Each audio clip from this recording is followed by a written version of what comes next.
Saudara, pada hari ini kita akan bersama-sama di dalam awal tahun 2013 ini kita akan bersama-sama memikirkan satu tema, yaitu dalam pengertian tetaplah berlari, dalam arti keep running, yang saya ambil daripada Ibrani pasal yang ke-12.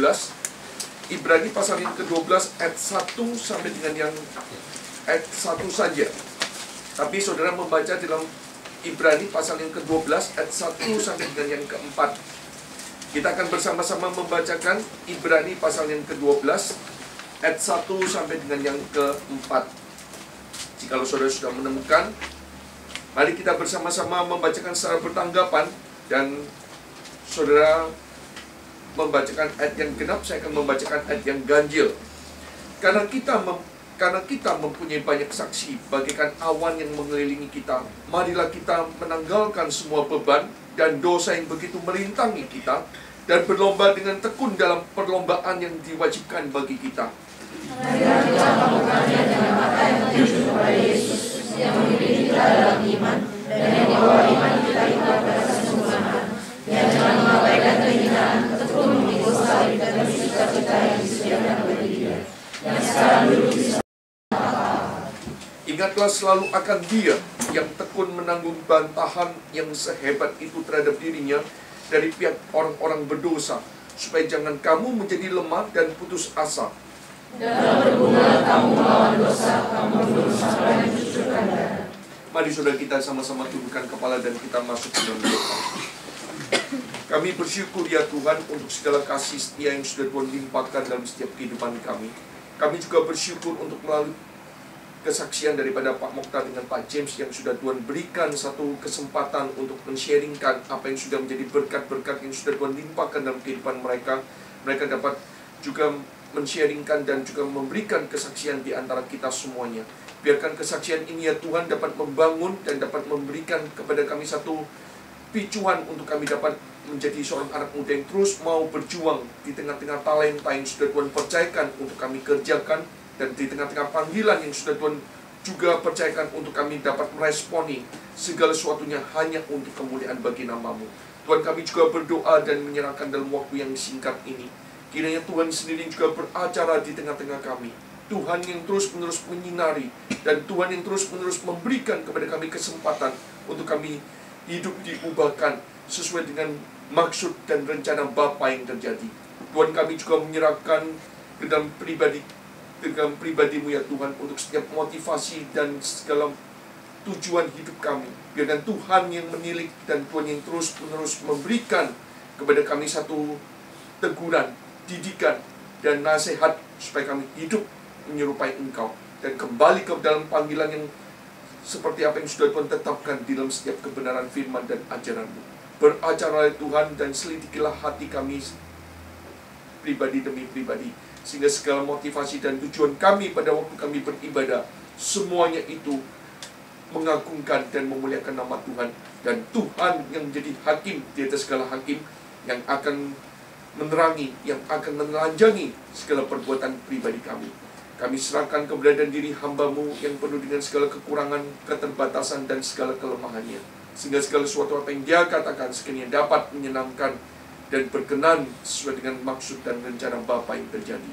Hanya dalam nama Tuhan kami Yesus Kristus, Juru Selamat dan Penebus kami yang hidup, kami berdoa dan mengucapkan syukur. Amin. Saudara, pada hari ini saya akan hanya membahas dalam satu ayat, yaitu khususnya dalam ayat yang pertama. Karena kita mempunyai banyak saksi bagaikan awan yang mengelilingi kita, marilah kita menanggalkan semua beban dan dosa yang begitu merintangi kita, dan berlomba dengan tekun dalam perlombaan yang diwajibkan bagi kita.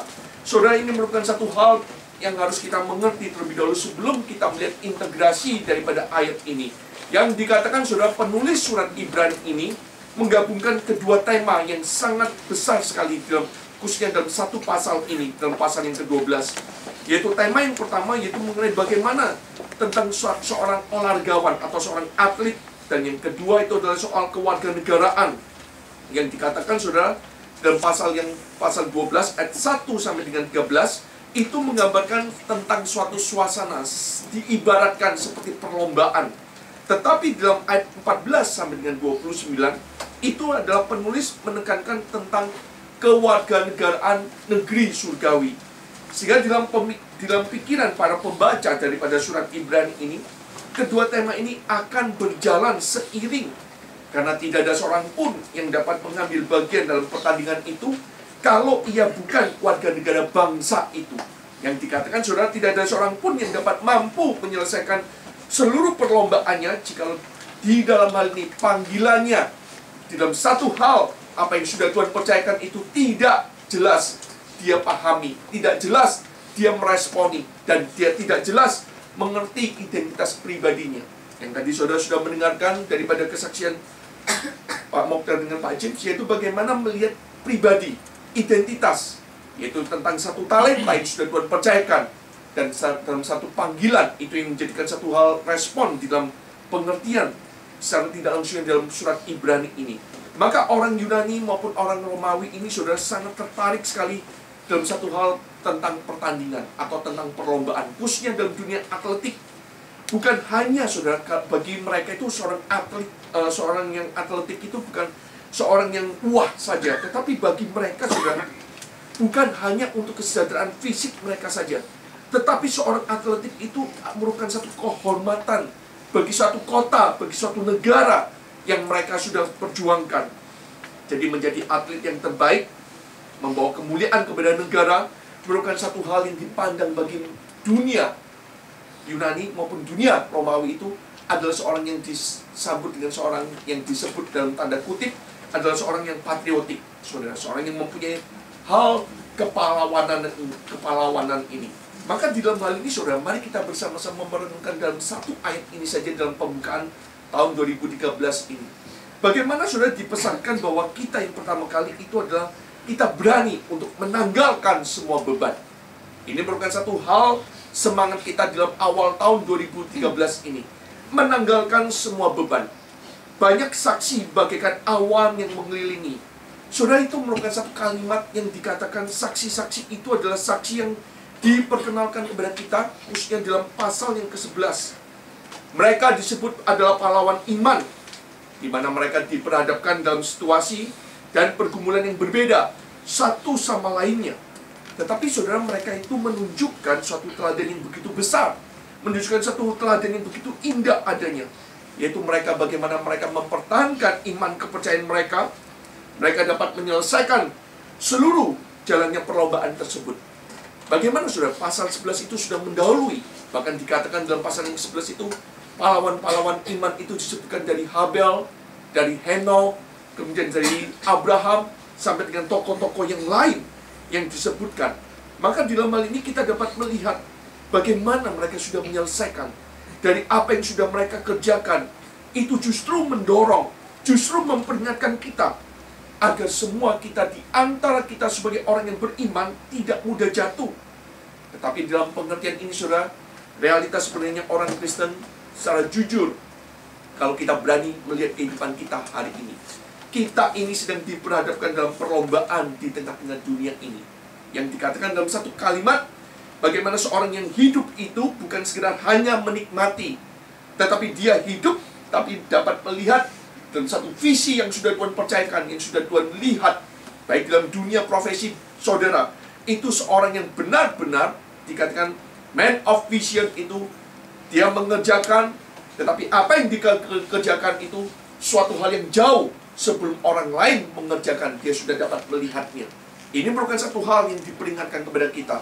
Realitas sebenarnya orang Kristen diperhadapkan dalam perlombaan di tengah-tengah dunia ini.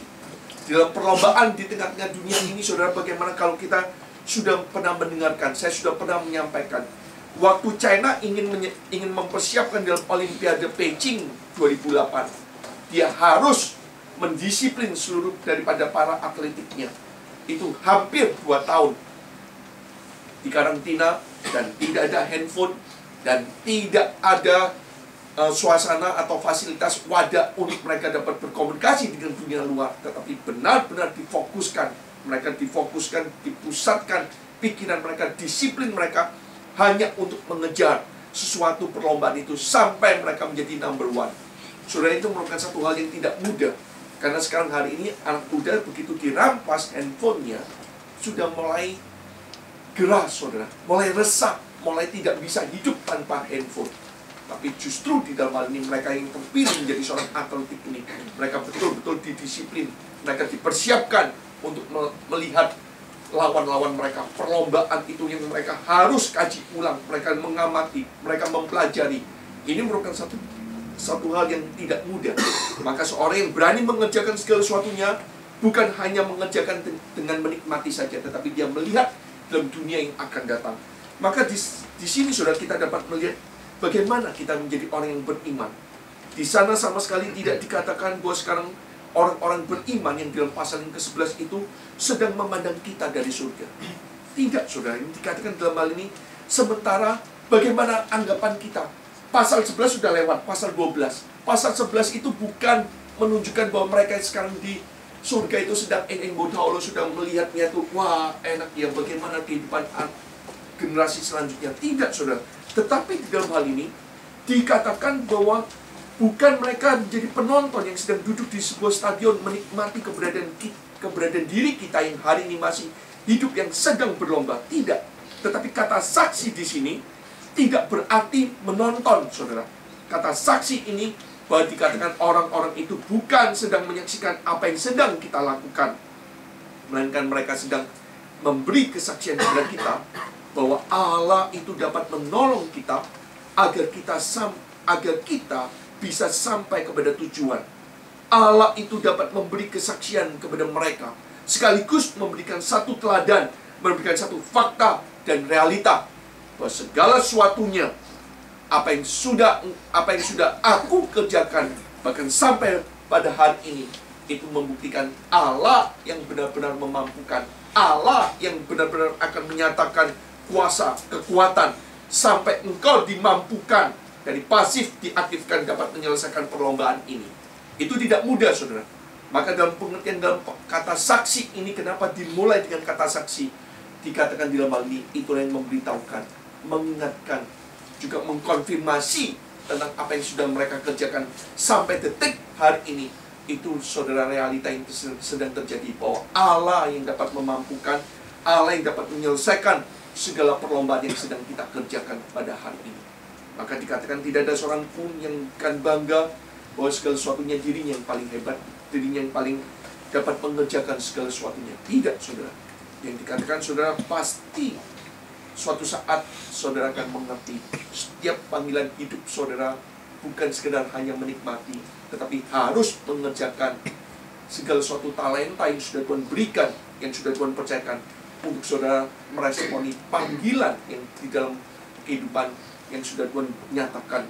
Waktu Tuhan menyatakan engkau harus bekerja dengan lebih giat dan mempunyai visi yang lebih jauh daripada keberadaan orang lain.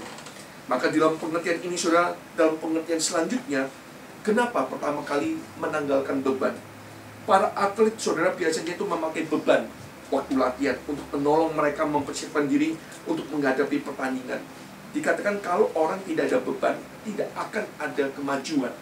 Justru seorang atlet itu dipersiapkan, harus diberikan beban untuk mereka untuk menghadapi pertandingan yang mereka akan hadapi. Tidak ada atlet yang akan benar-benar memakai beban latihan itu pada saat pertandingan. Sebab beban latihan itu akan memperlambat kecepatannya. Jadi waktu latihan mereka memang diberikan beban, tapi waktu pertandingan beban itu tidak lagi dikenakan, saudara. Beban yang terlalu berat itu akan mengganggu kecepatan dan mengganggu daya tahan seorang atlet itu pada waktu dia berlomba. Tetapi waktu latihan dia memang diberikan beban, diberikan satu hal bagaimana dia harus menghadapinya. Tetapi saudara, saya akan mengajak saudara untuk berpikir dengan lebih baik. Apakah beban yang harus kita tanggalkan supaya kita dapat memenangkan pertandingan itu? Itu yang menjadi pertanyaannya. Apakah beban yang harus kita tanggalkan, saudara? Maka saya akan mengajak saudara berpikir baik-baik. Banyak sekali yang salah menafsirkan. Beban itu, saudara, berbeda dengan salib. Beban itu berbeda dengan duri yang disebutkan oleh Paulus, duri dalam daging. Maka perbedaan hari ini saya akan mengajak saudara berpikir dengan baik-baik. Kata beban, kata salib, dan kata duri yang mempunyai arti yang berbeda. Itu sama-sama beban. Tetapi dalam pengertian ini, beban yang dimaksudkan di surat Ibrani bukanlah semata-mata salib dan bukanlah duri yang dimaksudkan oleh Paulus. Tapi saudara harus membedakan antara beban, salib, dan duri yang mempunyai arti yang berbeda.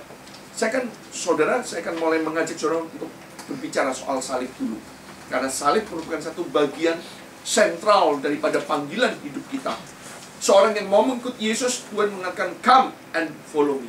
Lai, kenjongwo. Sebelum dalam arti lai, kenjongwo, yang dia mengatakan dalam pengertian memikul salib, berani untuk menyangkal diri. Saudara, itu satu tantangan yang Tuhan Yesus berikan.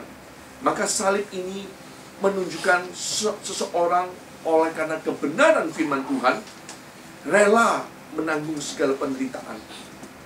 Dia sadar saudara, dia sadar bahwa bahaya itu ada di depan, akan menimpa dirinya. Tetapi dia rela, dia aktif menghadapinya. Sekalipun sebenarnya dia banyak alasan dan banyak kekuatan yang cukup untuk dapat menghindari bahaya itu, menghindari segala malapetaka itu. Tetapi dia memilih dan rela menanggung semuanya. Sampai dikatakan, saudara, berbahagialah kamu jika kamu dinista karena nama Kristus, sebab roh kemuliaan, yaitu roh Allah, ada padamu. Itu yang dikatakan oleh Petrus, saudara, pada saat dia mengalami satu hal penyalipan pribadinya sebagai orang yang karena kebenaran firman Tuhan harus menerima penyalipan. Dan dalam hal ini Prince Walsh daripada Skotlandia, itu satu hal yang waktu ditanyakan, waktu dia dijatuhi hukuman mati, untuk karena waktu itu Scotland dengan England itu lagi berperang, baik dalam masalah agama dan masalah faith dan masalah kedudukan freedom. Waktu dia dipertanyakan, apakah engkau mau meminum maksudnya itu meminum obat untuk menahan kesakitan itu, dia mengatakan tidak. Dan pada waktu dia berani menghadapi, sebenarnya dia bisa dengan segala pasukannya, dia berani menghadapi sampai dia tidak mau mengorbankan jiwa daripada orang lain, jiwa daripada bangsanya.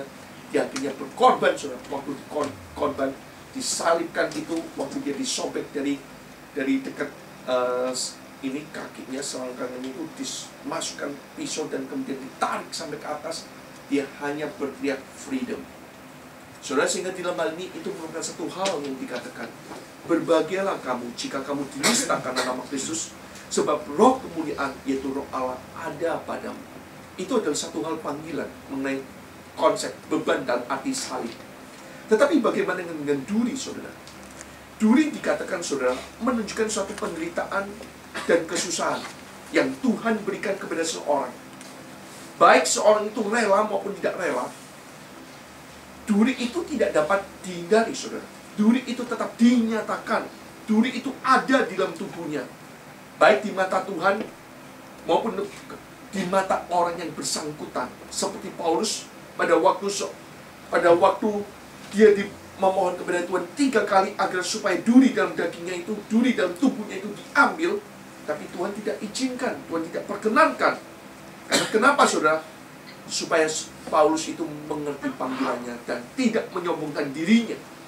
Dalam pengertian bagaimanapun hebatnya engkau, Paulus, sebagai satu the great apostol, tetapi engkau tetap mempunyai kelemahan dan engkau tidak lagi mempunyai kesombongan ini.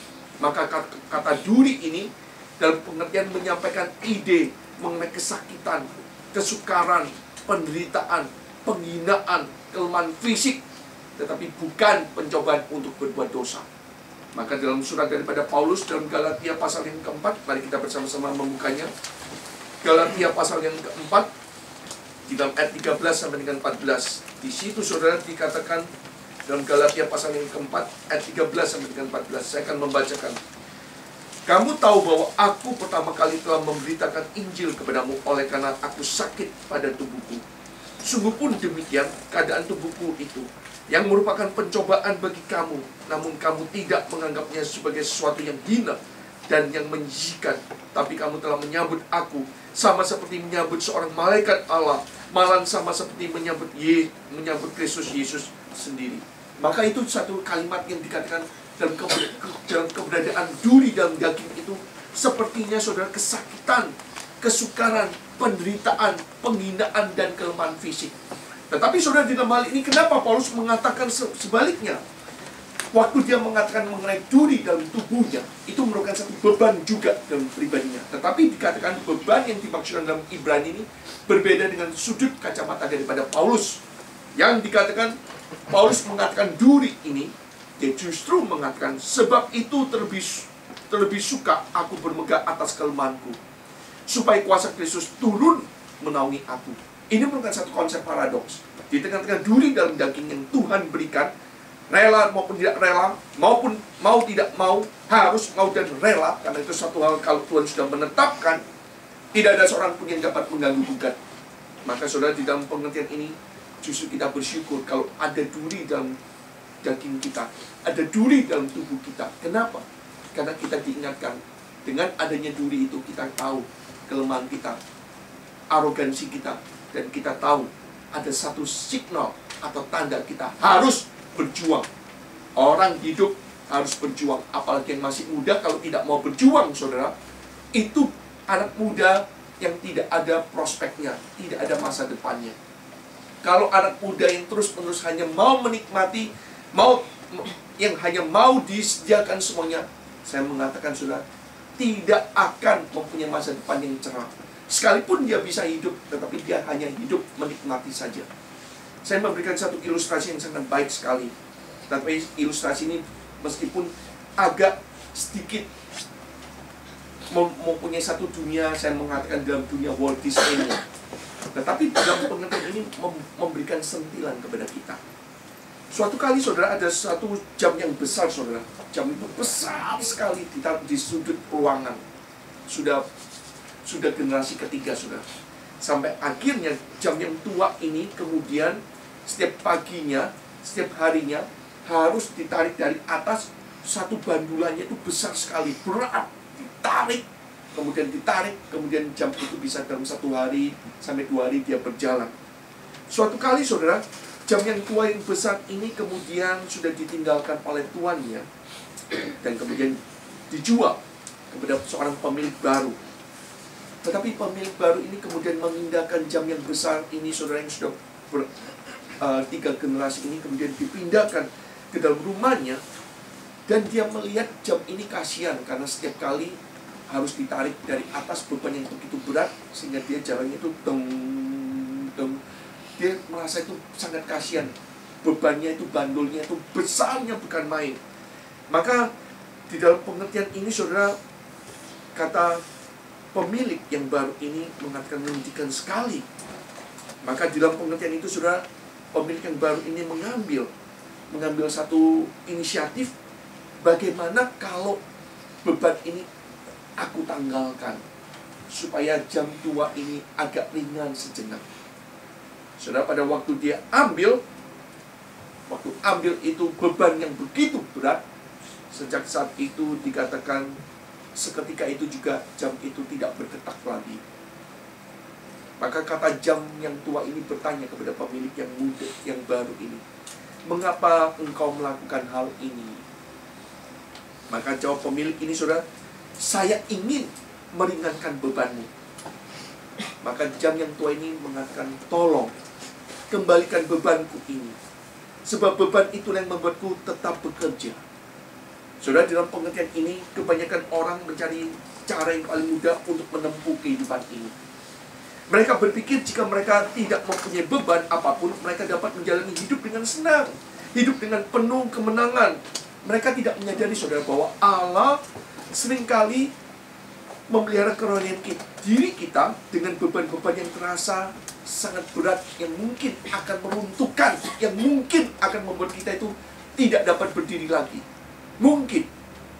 Tetapi dalam pengertian, jikalau beban itu yang Tuhan sudah percayakan untuk kamu kerjakan, itu mempunyai satu daya momentum, daya kehidupan yang membuat engkau lebih mengerti tentang perjuangan, lebih mengerti tentang kehidupan, lebih mengerti bagaimana engkau hidup di tengah-tengah dunia ini. Ujian dapat memberikan kita kekuatan rohani. Beban yang kita alami tidak hanya membawa berkat dalam hidup ini, tetapi juga mengerjakan bagi kemuliaan kekal yang melebihi segala-galanya. Itu yang dikatakan oleh Paulus, duri dalam dagingku. Tetapi bagaimana, saudara, kita sudah mendengarkan mengenai definisi daripada salib. Kita sudah mengerti tentang salib, kita sudah mengerti tentang duri. Tetapi bagaimana dengan beban di dalam surat Ibrani ini? Beban dalam bagian yang ketiga ini, saudara, sebagai penutupan renungan kita. Beban itu adalah segala sesuatu yang menghambat. Yang dimaksudkan beban dalam surat Ibrani ini adalah beban adalah segala sesuatu yang menghambat kemajuan kita. Seperti beban yang ditimpakan atau yang dikenakan di badan kita. Beban itu mungkin merupakan satu hal-hal yang menurut pandangan orang lain. Mungkin seorang atlet yang ingin menang tidak memilih antara yang baik dengan yang buruk. Tetapi seorang atlet yang baik itu akan memilih di antara yang lebih baik dan yang terbaik. Jadi waktu latihan memang diberikan beban, tapi waktu perlombaan beban itu ditanggalkan, saudara, ditinggalkan. Karena bukan mengatakan ini baik atau buruk. Seorang atlet yang sudah dalam perlombaan tidak lagi berkata ini baik atau buruk. Tidak, saudara. Bagaimana dia melihat yang baik dan mana yang lebih terbaik, dia akan lakukan itu. Maka dalam kehidupan kita hari ini pun sama. Kalau kita sudah di dalam segala panggilan hidup kita, dalam pekerjaan kita, dalam dunia studi kita, kita sudah dalam perlombaan, kita sudah mempersiapkan diri setiap hari, setiap saat. Waktu kita mempersiapkan diri kita, waktu di tengah-tengah pertandingan perlombaan, sudah nggak mikirin lagi, saudara, ini baik buruknya. Tidak. Mana yang terbaik? Ini yang baik. Dan mana ada tidak yang lebih terbaik? Jadi itu suatu hal yang berkata mengenai apa? Visi. Visi itu nggak boleh lebih mundur. Visi itu selalu lebih maju. Visi itu selalu melihat lebih ke depannya. Lebih bagaimana yang belum kita kerjakan, kita harus kerjakan. Begitu pula dalam kehidupan kita, saudara, hari ini beban. Yang di dalam hal ini tanggalkan beban itu. Begitu pula dalam kehidupan rohani kita, jikalau adanya satu beban yang sekalipun kecil, yang belum kita tanggalkan, mungkin pertama kali kita tidak merasa, namun lama-kelamaan beban itu akan semakin membesar.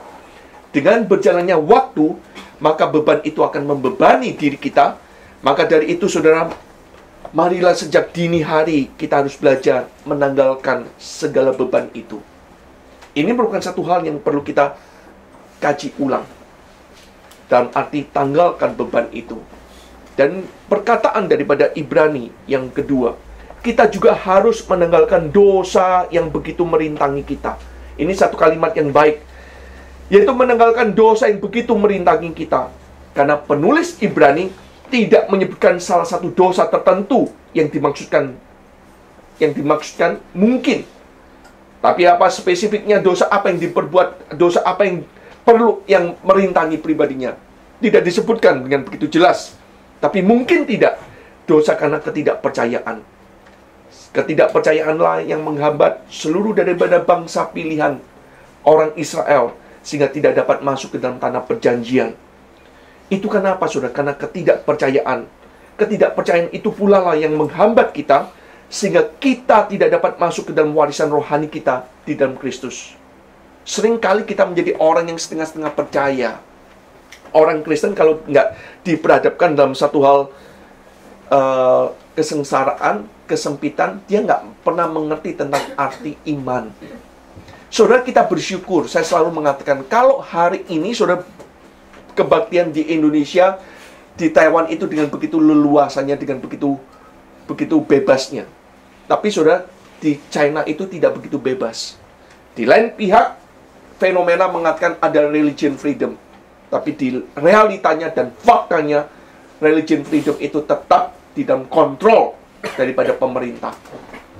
Dan saya sudah mengatakan dalam 1 tahun ini, Gary Kwangco menghadapi berbagai banyak tekanan dan dijual oleh seorang anak Indonesia, gereja Indonesia melaporkan kepada polisi dan akhirnya kita dipersulit. Tapi terus kita tetap tahu adanya satu kebaktian, panggilan kita. Bagaimanapun kita tetap ditekan, dipersulit, tapi kita tetap bersekutu, beribadah. Dan sampai hari ini saya mengatakan dengan satu kalimat, saya mengatakan cepat atau lambat, gandum dengan lalang itu tetap akan dipisahkan. Gandum dengan lalang itu tetap dibiarkan oleh Tuhan tumbuh bersama-sama. Pada waktu seorang hamba mengatakan, Tuhan izinkan aku membuang lalang ini, dan membungkus dan mengikat dan membuang ke dalam dapur api. Tuhan itu mengatakan, jangan. Karena waktunya belum tiba. Biarkan mereka tumbuh bersama. Dan sampai pada waktunya, Maka pada waktu mereka sudah bertumbuh, maka kelihatan dengan begitu jelas mana yang gandum dan mana yang lalang. Pada saat itu, potonglah mereka dan kumpulkan dan ikat menjadi satu dan buang ke dalam dapur api. Saya mengatakan 13 tahun Tuhan sudah memimpin Gary Kwangcho. Masa Tuhan akan melemparkan dan membiarkan kita tergeletak? Maka di dalam hal ini bersyukur sampai hari ini kita tetap mengadakan satu kebaktian itu walaupun di tengah-tengah segala tantangan, di tengah-tengah segala hambatan. Tetapi saudara, menanggalkan dosa yang begitu merintangi kita. Selain itu kita harus mencermati saudara. Karena dosa ini begitu sangat-sangat halus. Bisa sangat halus. Yang mungkin bagi kita itu bukan dosa. Tetapi kita harus mencermati karena banyak kegiatan yang kelihatannya legal. Dalam arti tidak melanggar ketetapan hukum, tidak melanggar suatu hal kebenaran. Tetapi faktanya justru akan merintangi kehidupan kita. Misalkan kita bicara soal hobi nih. Kalau seorang anak muda sudah hobinya baca bukunya Chin Yong, bukunya silatnya Chin Yong yang Pemanah Burung Raja Wali atau gimana. Wah, itu kan enak saudara. Baca novel, ya kan? Baca novel silat, main game.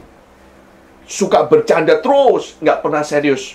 Suka makan, hobi makan snack yang berkelebihan pun. Ini merupakan satu, kelihatannya itu legal. Kelihatannya nggak berdosa.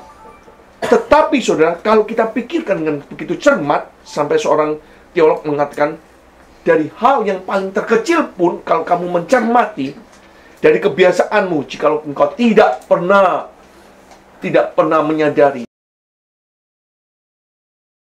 Seorang teolog mengatakan, dari hal yang paling terkecil pun, kalau kamu mencermati, dari kebiasaanmu, jika engkau tidak pernah menyadari, tidak pernah bisa membawa dalam kebiasaan-kebiasaan maupun hobi itu dalam kebenaran firman Tuhan, maka itu yang akan merintangi dalam kehidupan kerohanianmu, hobimu. Dalam pengertian mungkin banyak main game, banyak nonton TV, sehingga itu semua merintangi seluruh aktivitas kehidupan kita. Ibarat saudara, kalau kita melihat tali sepatu itu yang belum diikatkan, kan kita mengatakan, ya nggak apa-apa. Sekarang hari ini kan lagi tren kan, kalau tali sepatu yang sport nggak usah diikatkan, pokoknya tambah dibesarkan, jadi langsung masuk ke sandal gitu. Tapi ada talinya, biarkan, mau ditaliin sama nggak ditaliin nggak jadi masalah. Tapi saudara, begitu kita sudah masuk dalam perlombaan, tali itu kita lupa talikan, kelihatannya itu tidak bermasalah, tapi akhirnya akan merintangi dan akan membuat kita itu jatuh. Saya memberitahukan saudara, hari ini banyak orang yang kerajinan main game. iPhone, iPad, iPod, semuanya main. Sampai suatu kali dalam 2 minggu yang lalu, sebelum penutupan tahun 2012, saya sempat konseling seorang ibu yang marah sekali bahwa suaminya pulang itu bukan pulang dari pekerjaan, pulang nyapa anaknya atau istrinya, tapi duduk, mandi, duduk, main itu saudara, main game. Gamenya itu online, janjian, dan itu sudah tegang semuanya. Diajak ngomong pun, ya makan, ya nanti aja. Anaknya bilang, papa ini apa? Oh ya, sudah terus main.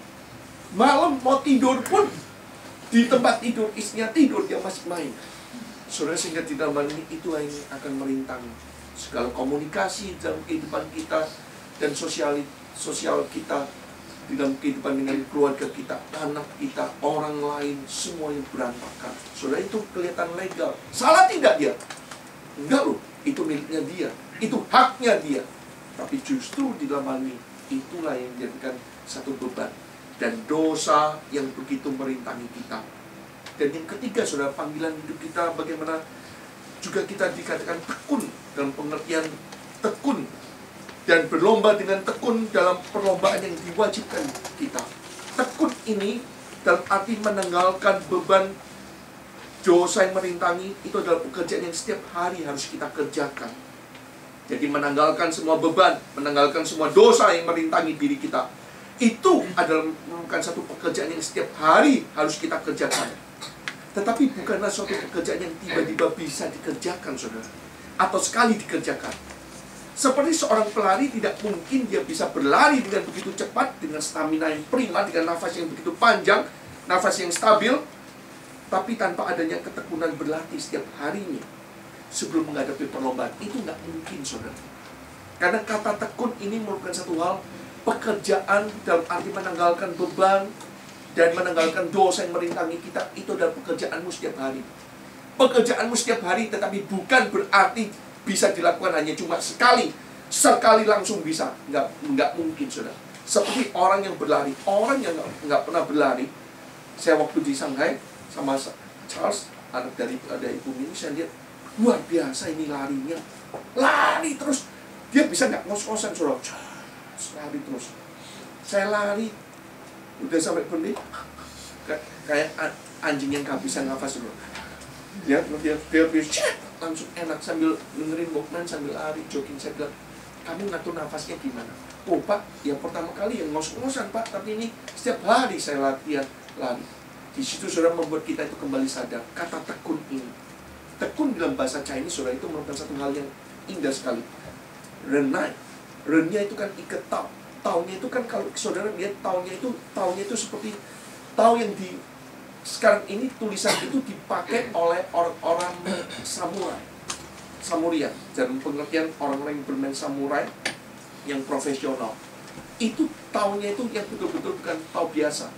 Anak saya cinta kemarin saya tanya, taunya ini, dia bilang taunya ini bukan tau biasa, tapi taunya ini yang dipakai biasanya untuk orang-orang yang ahli di dalam main samurai atau pedang ini. Taunya itu, tapi bawahnya saudara apa? Hati kan. Jadi satu pisau yang ditancapkan dalam hati, tetapi renai ike chun, yang dalam pengertian pisau itu ditaruh dalam hati. Chun itu menunjukkan satu kata ins, yang setiap saat dimasukkan lebih dalam, setiap saat dimasukkan dengan lebih dalam lagi. Akhirnya mengalami satu hal yang dikatakan tidak begitu mudah. Tekun dalam hal ini, saudara, kadang-kadang pelajaran bertekun membuat seorang itu sakit hati dan meneteskan air mata. Saudara dihina, saudara dipermainkan, saudara diperlakukan dengan tidak adil. Saudara dikatakan di dalam hal ini, pribahas dalam Ibrani, saudara itu harus bertekun. Tekun dalam pengertian, saudara harus lakukan itu setiap hari, setiap saatnya. Jangan lupa, saudara, keep running, dalam arti tetaplah berlari. Dan dalam penutupan hari ini, dalam perlombaan yang diwajibkan bagi kita, kalimat ini sangat baik sekali. Satu-satu diperhatikan, saudara, dalam perlombaan yang diwajibkan bagi kita. Tuhan menempatkan orang-orang percaya bukan di kursi malas. Tuhan menempatkan orang-orang percaya bukan di ayunan yang menidurkan, bukan di tempat tidur yang enak, tetapi justru dia menempatkan keberadaan orang-orang percaya, keberadaan kita orang percaya di perjalanan yang panjang, yang jauh adanya. Maka sekarang kita bukan waktunya kita tidur atau beristirahat, melainkan kita harus berlari ke depan. Saudara, kita harus berlari ke depan. Kita bukan saja untuk tidur menikmati. Saya kadang-kadang berpikir, orang Kristen ini gimana ya? Sebelum jadi Kristen begitu cermat, begitu luar biasa pemikirannya. Tapi setelah jadi Kristen kok tambah males, tambah nggak bisa menempatkan pribadinya, tidak bisa menempatkan talenta yang sudah Tuhan percayakan. Tuhan memberikan 5 dinar, saudara harus mengembalikan lebih daripada 5 dinar. Itu hal yang baik. Bukan berarti saudara diberikan 5 dinar atau 1 dinar yang kemudian seorang hamba itu menyimpan di dalam tanah. Dan waktu tuannya kembali, dia mengatakan, aku tidak menggunakan sama sekali apa yang sudah engkau percayakan, karena aku takut dicuri oleh orang. Maka aku memberikan seperti apa yang engkau sudah berikan. Itu maka tuannya marah sekali. Saudara, sehingga di dalam hal ini mari kita kembali sadar. Kita bukan lagi menjadi orang-orang Kristen yang hanya duduk termenung menikmati. Kalau kita melihat dalam perjanjian lama, seperti bangsa Israel setelah melewati hari raya roti tidak berarti, setelah makan roti yang tidak berarti dan minum cawan yang pahit, Tuhan tidak mengizinkan setelah mereka merayakan hari raya roti tidak berarti itu merayakan makan lalu tidur. Tuhan tidak mengizinkan. Setelah mereka merayakan hari raya roti tidak berarti dengan mengoleskan darah di ambang pintu mereka. Malaikat Tuhan datang dan tidak membunuh anak sulung mereka jika mereka melihat ada satu tanda darah di ambang pintu mereka. Tapi Tuhan tidak membiarkan mereka tertidur. Tuhan tidak membiarkan mereka menikmati apa yang sudah mereka nikmati dalam makanan itu.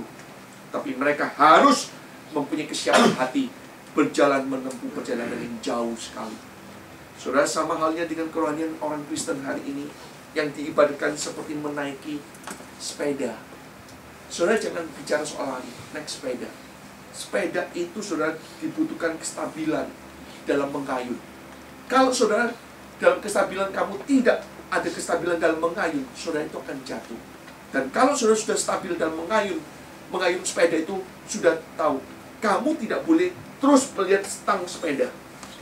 Karena saudara pasti akan nubruk, menabrak sesuatu dan jatuh. Tapi saudara sudah belajar mengayun dengan stabil, saudara itu melihat ke depan. Tetapi supaya saudara tidak jatuh, sepeda itu tidak mundur, sepeda itu jatuh, terus maju. Terus maju, dia mengayun ke depan, ke depan, ke depan, ke depan. Dengan tidak melihat ke stang, tidak melihat ke kanan kiri, tapi dia melihat ke depan. Itu diibaratkan sama dengan halnya perlombaan yang diwajibkan oleh kita. Mau tidak mau saudara, dunia ini sudah mengatakan waktu yang terus berjalan. Engkau tidur menikmati, kamu sedang mati. Tetapi waktu kamu berjalan, bahkan sampai berjalan, betul-betul melihat dengan waktu yang sudah Tuhan berikan, engkau menjadi orang-orang yang kembali meresponi setiap panggilan, setiap talenta yang sudah Tuhan percayakan. Apa yang Tuhan sudah berikan, engkau kerjakan dengan baik, Tuhan akan menambahkan itu dengan begitu besar adanya. Kiranya Tuhan memberkati dan memberikan kita satu kekuatan, dan melalui satu renungan dan kesaksian daripada setiap orang-orang yang mendahului kita, yang sudah bekerja, yang sudah mencapai segala sesuatunya. Marilah kita termotivasi, saudara. Kembali kita disadarkan, kembali kita melihat apa yang sudah Tuhan kerjakan untuk kita kerjakan. Mari saudara kita bersama-sama bangkit berdiri, dan kita akan bersama-sama menikmati jamuan kudus pada hari ini.